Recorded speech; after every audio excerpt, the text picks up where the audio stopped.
আজকেও দুটি সুপার বাগুয়া চারা বিক্রি করা হলো। তো আপনারা যদি কেউ চারা নিতে চান অবশ্যই নাম্বার দেওয়া থাকবে, যোগাযোগ করুন। হ্যালো বন্ধুরা, বিডি ছাদ কৃষি চ্যানেলের পক্ষ থেকে আপনাদেরকে স্বাগতম। আজকে দুজন নতুন অতিথি এসেছে, এই একজন ভাইয়া আর এই যে একজন, ওনারা গাছ নিতে এসেছে। তো ওনাদের গাছ চয়েস হয়েছে সুপার বাগুয়া। এই সুপার বাগুয়ার সম্পর্কে আমি অনেক তথ্যই আপনাদেরকে দিয়েছি। এই গাছে প্রচুর পরিমাণে ফলন হয়। তো গাছটি আমি আপনাদেরকে দেখাচ্ছি, দেখুন এই হচ্ছে সেই সুপার বাগুয়া। ইতিমধ্যে গাছে অনেক ফলন চলে এসেছে। এই সুপার বাগুয়া গাছে বেশি একটা পরিচর্যা করতে হয় না, এই গাছে রোগবালাই খুবই কম। এর ভিতরের অংশটা লাল হয়ে থাকে এবং বিচিটা একেবারেই নরম, মুখে দেওয়ার সাথে সাথে বিচিটা একবারে গলে যাবে।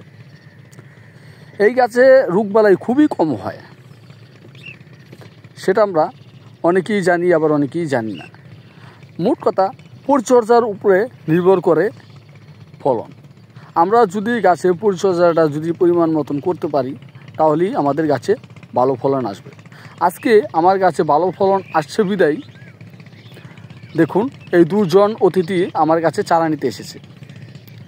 তো এখানে যে চারাগুলো দেখতে পাচ্ছেন, এখানে আছে অস্ট্রেলিয়া, পাকিস্তানি, থাই, আর এখানে আছে সুপার বাগুয়া। আর আমি আপনাদেরকে গাছগুলো দেখাচ্ছি, চলুন। এখানে যে জাতটি দেখতে পাচ্ছেন এটা আমি বীজ থেকে উঠানো একটি জাত।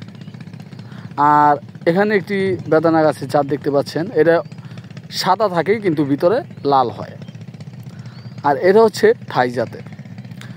থাই জাত বর্তমানে বাংলাদেশের মধ্যে 1 নম্বর একটি জাত।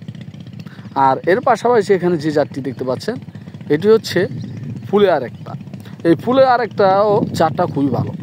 এর ভিতরের অংশ খুবই নরম এবং এর ভিতরের অংশটা একটু কালচে লাল হয়ে থাকে, যেমন এক ধরনের কালা কালা ভাব কিন্তু লাল টকটকা এইরকম হয়ে থাকে এর ভিতরের অংশটা। তো বন্ধুরা, ভিডিওটি ভালো লাগলে অবশ্যই চ্যানেলটি সাবস্ক্রাইব করে রাখবেন। দুইটাই লই আপাতত, ঠিক আছে? পরে নেন, দুইটাই নেন, সমস্যা নেই। হ্যাঁ নেন নেন।